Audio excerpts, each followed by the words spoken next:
Freeze dried vaccine, कुछ vaccine ऐसी होती हैं जो पाउडर फॉर्म में आती हैं। कैसे फॉर्म में आती है? पाउडर फॉर्म में। और आपको एडमिनिस्टर करने से पहले उनको डाइल्यूट करना होता है, क्योंकि डाइल्यूट किए बिना तो आप पाउडर को इंजेक्ट कर नहीं सकते बॉडी के अंदर। तो ये पाउडर फॉर्म होती हैं और मोर स्टेबल होती हैं। कैसी होती है? मोर स्टेबल होती हैं।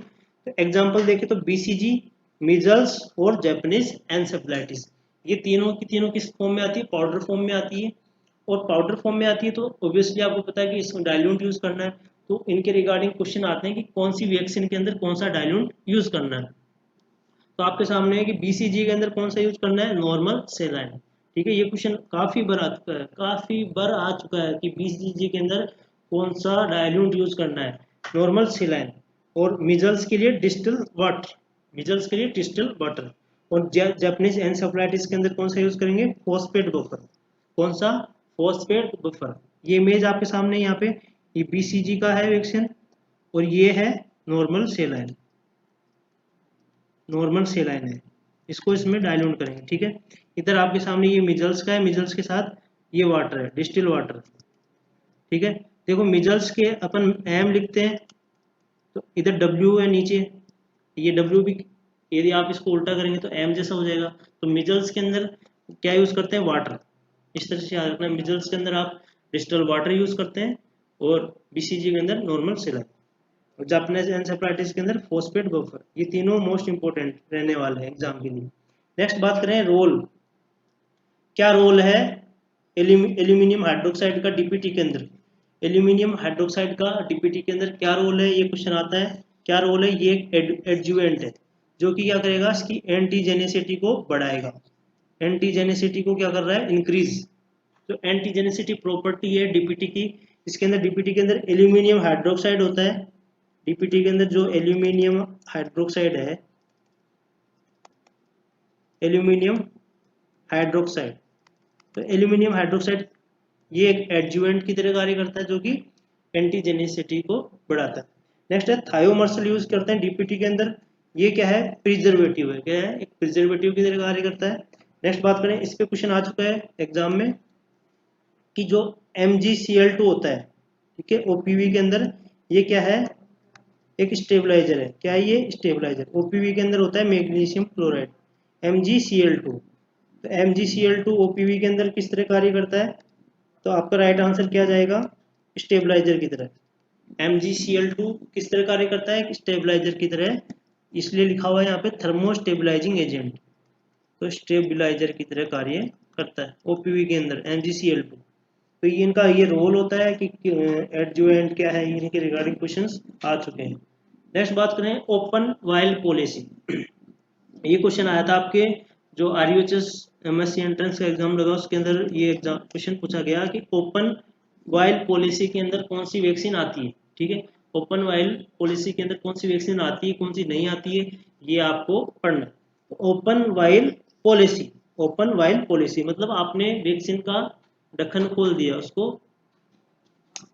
जो वाइल है उसको ओपन कर लिया, तो उसके बाद में all vaccine should be used with in 3 to 4 weeks.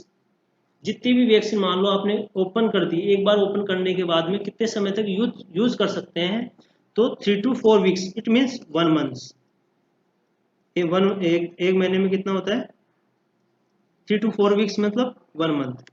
तो 1 मंथ तक आप यूज कर सकते हैं, except vaccine that are not come under. कौन कौन सी वैक्सीन है जो कि ओपन वाइल पॉलिसी के अंदर नहीं आती है? ठीक है, जो मोस्टली ऑल वैक्सीन हैं वो 3 to 4 वीक्स के अंदर अंदर आपको यूज कर लेनी है, एक बार उनको ओपन करने के बाद में 3 to 4 वीक्स के अंदर।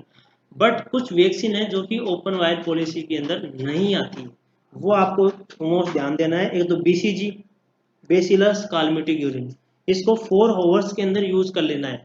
BCG के अंदर जब भी आप NS मिला लोगे, नॉर्मल सेलाइन मिला लोगे, उसके बाद में डाइल्यूट करने के बाद में 4 घंटे के अंदर अंदर 4 आवर्स, विद इन 4 आवर्स आपको यूज करना है। यदि आप उसको यूज नहीं कर पा रहे हैं, डोज बची हुई उसमें, तो आपको ऐसा नहीं है यूज करना है, बाद में उसको डिस्कार्ड कर देना है। ठीक है, सेपरेट कर देना है, उसको यूज नहीं करना है। नेक्स्ट है मिजल्स, मिजल्स भी 4 आवर्स के अंदर अंदर यूज कर लेना होता है, ये भी ओपन वाइल पॉलिसी के अंदर नहीं आती है। नेक्स्ट है जापानीज एनसेफेलाइटिस भी नहीं आती है, इसको, ये मेन है, इसको 2 घंटे के अंदर यूज कर लेना है, 2 आवर्स के अंदर यूज कर लेना है, उसके बाद में इसको यूज नहीं करना है, डिस्कार्ड कर देना है। नेक्स्ट है रोटा वायरल वैक्सीन, इसकी इसका भी maximum time 4 to 6 hours, 4 to 6 hours. तो 4 to 6 आवर एक तो हो गया आपका मिजल्स, बीसीजी, ठीक है, बीसीजी मिजल्स और रोटा वायरल वैक्सीन, और जापानीज एन्सेफेलाइटिस का 2 आवर। तो ये जो 4 वैक्सीन है, मीजल्स, बीसीजी, जापानीज एन्सेफेलाइटिस और रोटा, ये चारों की चारों ओपन वायल पॉलिसी के अंदर नहीं आती है, ठीक है, ये आपको याद रखना है। नेक्स्ट बात करें, एंटी सर्वाइकल कैंसर वैक्सीन कौन सी होती है, इनके रिगार्डिंग भी काफ़ी क्वेश्चन आ चुके हैं कि एंटी सर्वाइकल वैक्सीन कौन सी होती है। एक तो सर्वारिक्स होती है, गार्डासिल्स होती है, ठीक है। सर्वारिक्स कैसी है, बाईवेलेंट है, ये क्वेश्चन आता है कि सर्वारिक्स क्वाड्रीवेलेंट है या बाईवेलेंट है, तो your correct answer will be bivalent. Cervarix कैसी है, बाईवेलेंट वैक्सीन है, जो कि एचपीवी वायरस होता है 16 और 18, ये इसके टाइप है, इसके अगेंस्ट ये कार्य करता है। बाईवेलेंट, बाई मीन्स 2, तो ये एचपीवी 16 और 18 के खिलाफ कार्य करती है। और गार्डासिल कैसी है, क्वाड्रीवेलेंट है, क्वाड्रीवेलेंट मीन्स 4, तो ये एचपीवी 16, 18, 6 और 11 के खिलाफ कार्य करती है। तो एचपीवी 16 और 18 पूछ लिए तो बाईवेलेंट सर्वारिक्स, यदि एचपीवी 16, 18, 6, 11 इन चारों के खिलाफ कार्य कर रही है उसको बोलेंगे क्वाड्रीवेलेंट, उसका नाम है गार्डासिल। तो ये जो वैक्सीन है cervical, anti cervical cancer vaccine, ये 9 to 25 ईयर एज होती है उस दौरान लगाया जाता है, 9 से 25 साल तक की एज के बीच में लगाना होता है, 25 साल के बाद में नहीं लगाना, ठीक है। आइडियल एट ऑनसेट ऑफ, वैसे बात करें तो जब प्यूबर्टी स्टार्ट होती है उस दौरान लगा देना चाहिए। बात करें तो 11 साल की, जब बच्चा 11 साल का होता है, 11 एज होती है फीमेल की, क्योंकि आपको पता है सर्वाइकल कैंसर मेल के अंदर तो होगा नहीं, फीमेल के अंदर ही होगा, तो गार्डासिल सर्वारिक्स जो वैक्सीन है वो फीमेल के अंदर ही यूज की जाएगी। तो जब प्यूबर्टी ऑनसेट होती है 11 से 13 साल के बीच में, तो उस दौरान आपको ये लगाना है। नेक्स्ट, ये सर्वारिक्स की इमेज है और ये गार्डासिल की, ठीक है, आपके सामने यदि इमेज बेस्ड क्वेश्चन आता है। नेक्स्ट बात करें अपन डायल थर्मामीटर। डायल थर्मामीटर क्या होता है स्टूडेंट, ये जो अपना आईएलआर होता है, आइस लैंड रेफ्रिजरेटर, क्या, आइस लैंड रेफ्रिजरेटर, आईएलआर, जिसको बोलते हैं आइसलैंड रेफ्रिजरेटर।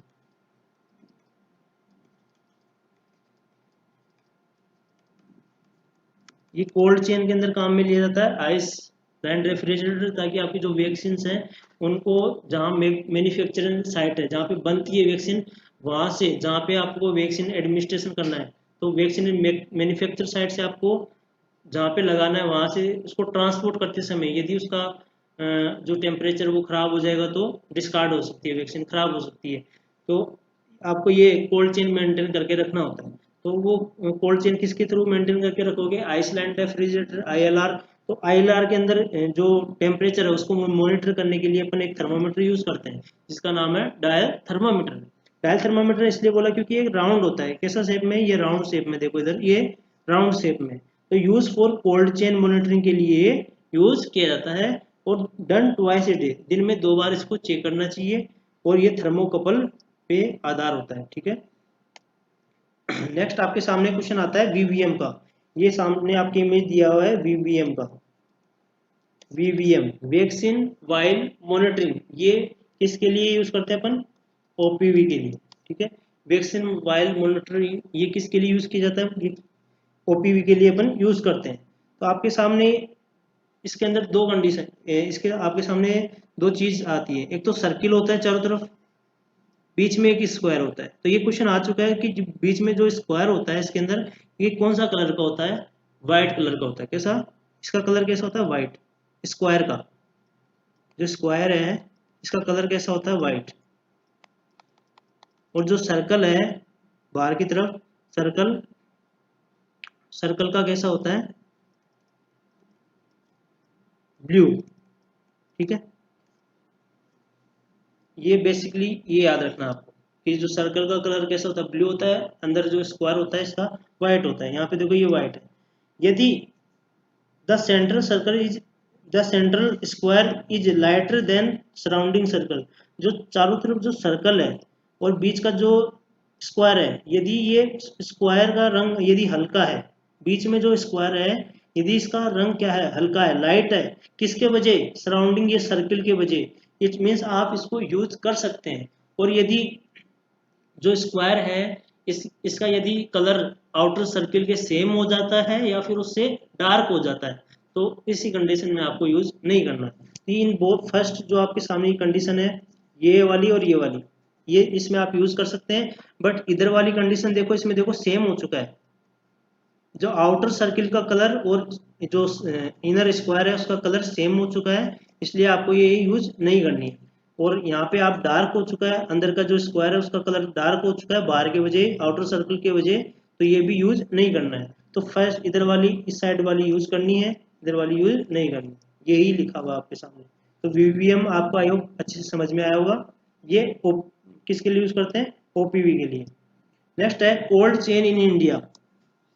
इंडिया का जो कोल्ड चेन सिस्टम है उसके बारे में बात करेंगे अपन। जो मैक्सिमम जो क्वेश्चन पुटअप्स होते हैं वही वो ही बात करेंगे अपन, ठीक है। कोल्ड चेन टेम्परेचर नॉर्मल कितना होना चाहिए, ये क्वेश्चन आता है एग्जाम में, कितना degree Celsius, +2 to +8 degree Celsius, मतलब 2 से 8 डिग्री सेल्सियस होना चाहिए, ठीक है। कोल्ड चेन टेम्परेचर ये पूछा जाता है कितना होता है, 2 to 8 डिग्री सेल्सियस होता है, ठीक है। नेक्स्ट बात करें एक्सेप्ट ओपीवी और येलो फीवर को छोड़ के, ओपीवी को कितने टेम्परेचर पे रखा जाता है, -20 to -40 डिग्री सेल्सियस पे। ये क्वेश्चन आ चुका है एग्जाम में काफी बार कि ओपीवी को कितने टेम्परेचर पे रखा जाता है कोल्ड चेन सिस्टम के अंतर्गत, तो -20 to -40 डिग्री सेल्सियस। यदि अदर की बात करें तो ओवरऑल की बात करें तो 2 to 8 डिग्री सेल्सियस। और येलो फीवर को कितने पे रखा जाता है, -32 +5 डिग्री सेल्सियस पे रखा जाता है येलो फीवर वैक्सीन को। तो आपको ये दो याद रखने हैं, इन दो के अलावा बाकी जो है उनको 2 to +8 डिग्री सेल्सियस पे रखा जाता है एक्सेप्ट ओपीवी और येलो फीवर। तो आपके सामने नेक्स्ट क्वेश्चन आ चुका है एग्जाम्स में काफी बार कि मोस्ट हीट सेंसिटिव वैक्सीन कौन सी है, मोस्ट हीट सेंसिटिव वैक्सीन कौन सी है, पोलियो। इसलिए तो इसको -20 पे रखा गया है, ये क्योंकि ये हीट सेंसिटिव है, ठीक है। और मोस्ट हीट रेजिस्टेंट कौन सी है, उसका नाम है टीटी, टिटनस टोक्सोइड। ये एग्जाम में काफी बार क्वेश्चन आ चुके हैं, रिपीटेड है और आगे भी पूछे जाएंगे। नेक्स्ट बात करें रेफ्रिजरेटर की, बात करें अपन रेफ्रिजरेटर। रेफ्रिजरेटर बाद में करेंगे आईएलआर, सबसे पहले बात करें रेफ्रिजरेटर। रेफ्रिजरेटर के अंदर कंपार्टमेंट्स होते हैं स्टूडेंट, ये आपका रेफ्रिजरेटर है जो सिंपल होम्स में होता है, अपने हाउस होल्ड होता है उसी तरह होता है सेम।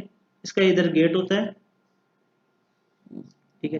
तो ऊपर की तरफ इसमें क्या रखना होता है स्टूडेंट्स, ये फ्रीजर होता है अपने फ्रिज में जो अपने घर पे होता है बेसिकली, उसी तरह ये रेफ्रिजरेटर मतलब जैसे घरों में होता है नॉर्मली। तो उसमें ऊपर की तरफ क्या होता है, फ्रीजर होता है। तो फ्रीजर के अंदर क्या रखना है, आइस पैक रखने होते हैं, आइस पैक्स, और वैक्सीन्स नहीं रखनी है, ठीक है। पीएससी लेवल पे यदि आप बात करें रेफ्रिजरेटर अपने पास होता है पीएससी लेवल पे, तो उसके अंदर जो फ्रीजर वाला पोर्शन है उसके अंदर अपन क्या रख सकते हैं, आइस पैक्स रख सकते हैं, बल्कि वैक्सीन्स को नहीं रखना है, वैक्सीन को नहीं रखना होता है फ्रीजर के अंदर, ठीक है।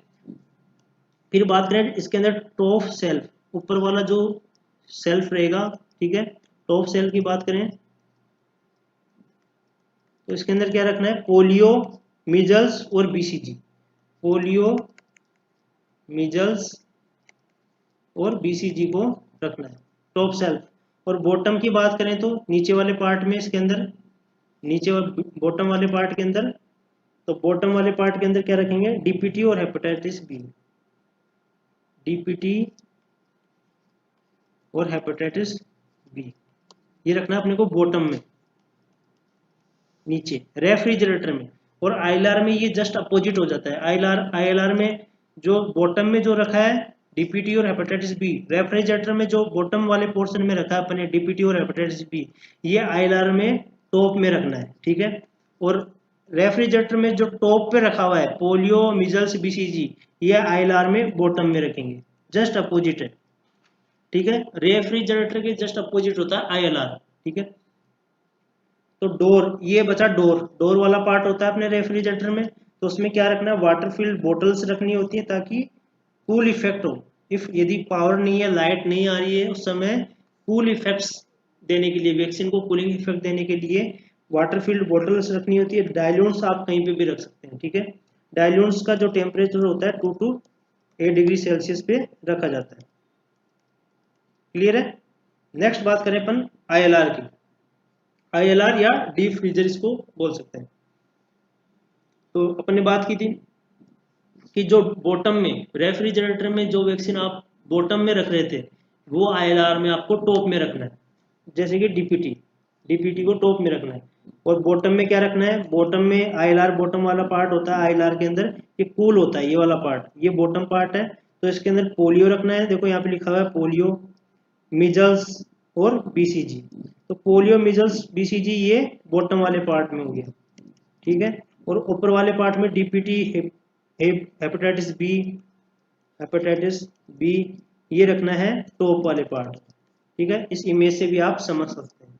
नेक्स्ट है reverse cold chain. Reverse cold chain ये क्वेश्चन आ चुका है एग्जाम में। किसके लिए यूज करते हैं रिवर्स कोल्ड चेन? अभी अपन पढ़ रहे थे कोल्ड चेन, अब आपके सामने वर्ड आ गया रिवर्स कोल्ड चेन। इसी तरह आप ट्रॉमा वर्ड जब पढ़ते हैं तो वहाँ पे आप ट्रायल्स सिस्टम अपनाते हैं, तो वहाँ पे ट्रायल्स पढ़ते हैं, एक वर्ड होता है रिवर्स ट्रायल्स। इसी तरह यहाँ पे कोल्ड चेन वर्ड पढ़ा और अब पढ़ रहे हैं रिवर्स कोल्ड चेन। तो रिवर्स कोल्ड चेन ये किसका पार्ट है? नेशनल पोलियो एलिमिनेशन प्रोग्राम का पार्ट है। किसका पार्ट है? नेशनल पोलियो एलिमिनेशन प्रोग्राम का ये पार्ट है, जिसके अंदर क्या करते हैं, स्टूल सैंपल्स को आप ट्रांसपोर्ट करते हैं। क्योंकि पोलियो जो होता है ये गैस्ट्रो इंटेस्टाइनल गलत खाने से, ये कंटामिनेटेड फूड खाने से होता है, ठीक है। कंटामिनेटेड फूड खाने से क्या होता है, पोलियो होता है, मीन्स गैस्ट्रो इंटेस्टाइनल प्रॉब्लम है पोलियो, ठीक है। उससे क्या हो जाए, तो gastro intestinal problem it means stool से ही आप क्या पता कर सकते हैं, एजेंट का पता कर सकते हैं। तो स्टूल सैंपल आपको लेना होता है पोलियो वाले पेशेंट्स के, तो स्टूल सैंपल को आप जब ट्रांसपोर्ट करोगे तो कौन सा चेन अपनाते हैं? रिवर्स कोल्ड चेन अपनाते हैं। और इसका भी टेम्परेचर कितना होता है? +2 to +8 डिग्री सेल्सियस। और इसमें क्या होता है, पेरिफेरल टू बिग सिटी, गांव से सिटी में पहुंचाना होता है, ट्रांसपोर्ट करना होता है स्टूल सैंपल को। इसलिए कौन सा कोल्ड चेन अपनाते हैं? Reverse cold chain. और अपन वार्म चेन किस में अपनाते हैं स्टूडेंट?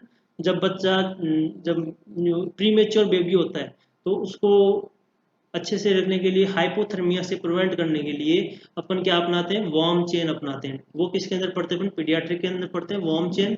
तो वो जो यदि प्रीमेच्योर बेबी है उसको हाइपोथर्मिया से बचाना है, प्रोटेक्ट करना है, क्योंकि हाइपोथर्मिया क्या है, एक साइलेंट किलर डिजीज है न्यूबॉर्न के अंदर।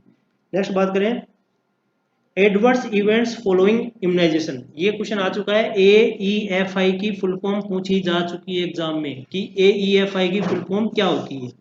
AEFI, A means adverse, E means events, F means following immunisation, मतलब टीकाकरण करने के बाद में जो एडवर्स इफेक्ट्स देखने को मिलेंगे तो वो कौन कौन से मिलेंगे। ये क्वेश्चन आ चुका है, AEFI की फुल फॉर्म ही पूछ ली गई एग्जाम में कि एडवर्स इवेंट्स फॉलोइंग इम्यूनाइजेशन। तो किसकी वजह से होता है? एक तो प्रोडक्ट रिलेटेड, कि जो भी वैक्सीन के अंदर प्रोडक्ट रिलेटेड है उसमें कोई प्रॉब्लम हो, या फिर क्वालिटी अच्छी क्वालिटी का नहीं है वैक्सीन, या फिर प्रोग्राम रिलेटेड, अच्छे से प्रोग्राम सही टाइम पे नहीं लगाया गया, वैक्सीन आगे पीछे हो गया, या कोई कोइंसिडेंटल रिएक्शन। ये मोस्ट डेंजरस है, ये मोस्ट डेंजरस चीज है, मोस्ट डेंजरस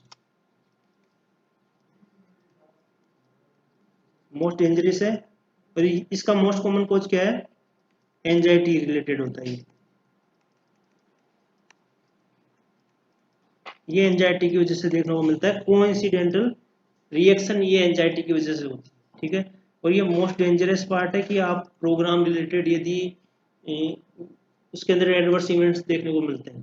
तो सबसे पहले बात करेंगे BCG की वजह से जो एडवर्स इफेक्ट देखने को मिलते हैं BCG वैक्सीनेशन की वजह से।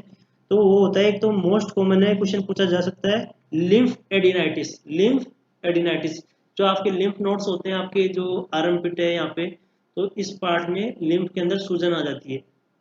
एडिनाइटिस मीन्स, एडिने वर्ड किसके लिए यूज करते हैं? ग्लैंड्स के लिए। तो लिम्फ की जो ग्लैंड्स है उनके अंदर सूजन आ जाना, लिम्फ एडिनाइटिस। स्कार्स अपन पढ़ते हैं, BCG का स्कार्स कब आ जाता है? 12 वीक्स तक स्कार का फॉर्मेशन हो जाता है, परमानेंट स्कार, ठीक है। और ओस्टियाइटिस मीन्स बोन का इंफ्लामेशन। तो BCG के ये एडवर्स इफेक्ट है बीसीजी के। लिम्फेडिनाइटिस मोस्ट कॉमन आपको याद रखना है, स्कार याद रखना है। नेक्स्ट बात करें ओपीवी। ओपीवी की वजह से क्या हो सकता है, VAPP, VAPP vaccinate associated paralytic polio.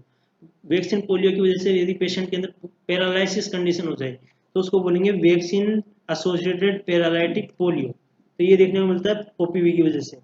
Hepatitis B की वजह से क्या एडवर्स इवेंट देखने को मिलता है, एनाफाइलेक्सिस, एनाफाइलेटिक रिएक्शंस हो जाती हैं। एनाफाइलेटिक रिएक्शन के लिए कौन सी इम्यूनोग्लोबिन रेस्पॉन्सिबल होती है, तो your correct answer is IgE. IgE किसके लिए रेस्पॉन्सिबल होती है, एनाफाइलेक्सिस के लिए, ठीक है। नेक्स्ट बात करें डीपीटी, डिप्थीरिया की। डिप्थीरिया पर्टुसिस टिटनस, जिसके अंदर डी क्या है, टॉक्सोइड है, पी क्या है, पर्टुसिस क्या है, किल्ड है, और टिटनस क्या है, टॉक्सोइड है। तो डी और टी, टीपीटी। तो इसका जो साइड इफेक्ट होते हैं, एडवर्स इफेक्ट होते हैं, वो कौन से होते हैं, एक तो न्यूरोलॉजिकल कॉम्प्लिकेशंस होते हैं बच्चे के अंदर, न्यूरोलॉजिकल देखने को मिल सकते हैं। हाइपोटेंसिव एपिसोड्स आ सकते हैं, कुछ कुछ समय में उसका बीपी लो हो जाए। एनसिक्लोपैथी, ठीक है, ब्रेन की जो कवरिंग्स हैं उनके अंदर, ब्रेन जो टिश्यूज हैं उनके अंदर प्रॉब्लम हो जाए। हाइपोटोनिया, बच्चे की जो टोनिसिटी है, मसल टोनिसिटी है, वो कम हो जाएगी। फीवर देखने को मिल सकती है। और अनकॉन्सिलेबल क्राई, ये देखा गया कि बच्चा रोता है डीपीटी वैक्सीन की वजह से। तो अनकॉन्सिलेबल, इसका रीजन अभी पता नहीं चला है कि ये क्यों होता है। नेक्स्ट है फिफ्थ है टीटी, टिटनस टॉक्सोइड की वजह से क्या होता है, एनाफाइलेक्सिस देखने को मिलता है। और ब्रेकियल न्यूराइटिस, जो ब्रेकियल जो प्लेक्सिस है वहाँ पे न्यूरल्स के अंदर इन्फ्लामेशन हो जाता है। तो विद इन 3 to 30 डेज के अंदर देखने को मिलता है, वैक्सीन लगाने के बाद में 3 to 30 डेज के अंदर अंदर क्या देखने को मिलता है, ब्रेकियल न्यूराइटिस देखने को मिलता है टीटी इंजेक्शन के बाद। नेक्स्ट है मिजल्स वैक्सीन। मिजल्स वैक्सीन की वजह से क्या होता है, थ्रोम्बोसाइटोपिनिया। ये पीनिया वर्ड जहाँ पे भी आ जाए इसका मतलब डिक्रीज, ठीक है, डिक्रीज। और थ्रोम्बोसाइटो मतलब प्लेटिलेट, तो प्लेटिलेट की कमी हो जाना इट मीन्स थ्रोम्बोसाइटोपिनिया। यदि इरिथ्रोसाइटोपिनिया लिखा जाए इट मीन्स आरबीसी का कम हो जाना, ठीक है। इसी तरह ये पीनिया वर्ड किसको इंडिकेट कर रहा है, प्लेटिल डिक्रीज को। और थ्रोम्बोसाइटो मतलब प्लेटिलेट, प्लेटिलेट्स कम हो जाती है इट मीन्स ब्लीडिंग के चांस क्या हो जाते हैं, बढ़ जाते हैं पेशेंट के अंदर, ठीक है। और क्या हो सकता है मिजल्स की वजह से, सब एक्यूट स्क्लेरोजिंग पेन एंसेफ्लाइटिस, जो ब्रेन की एंसेफ्लाइटिस मतलब ब्रेन टिश्यूज के अंदर इंफ्लामेशन देखने को मिलेगा पूरे के अंदर। यहाँ पे लिखा हुआ पेन मीन्स पूरा, जो ब्रेन टिश्यूज है उनके अंदर सभी के अंदर क्या देखने को मिलेगा, इंफ्लामेशन। तो पेन एंसेफ्लाइटिस कंडीशन देखने को मिलेगी, उसको बोलते हैं सब एक्यूट स्क्लेरोजिंग पेन एंसेफ्लाइटिस, SSPE, ठीक है, ये इसकी फुल फॉर्म है। नेक्स्ट है रोटा वायरस का जो कॉम्प्लिकेशन है, ये एग्जाम में आ चुका है कि रोटा वायरस वैक्सीन की वजह से कौन सा कॉम्प्लिकेशन देखने को मिलता है, तो उसका राइट आंसर है इंटरसेप्शन। इंटरसेप्शन मतलब क्या होता है, टेलीस्कोपिंग हो जाना। जो आपकी स्मॉल इंटेस्टाइन है, इलियम वाला पार्ट है, वो सिकम में चला जाता है, ठीक है। तो ये कहाँ पे देखने को मिलता है, इलियोसिकल वॉल के यहाँ पे देखने को मिलता है, करेक्ट, टेलीस्कोपिंग हो जाना, इसको बोलते हैं इंटरसेप्शन। इसके अंदर कैसा स्टूल देखने को मिलता है, currant jelly like stool, currant jelly stool. ये कॉम्प्लिकेशन है किसका, रोटा वायरस वैक्सीन।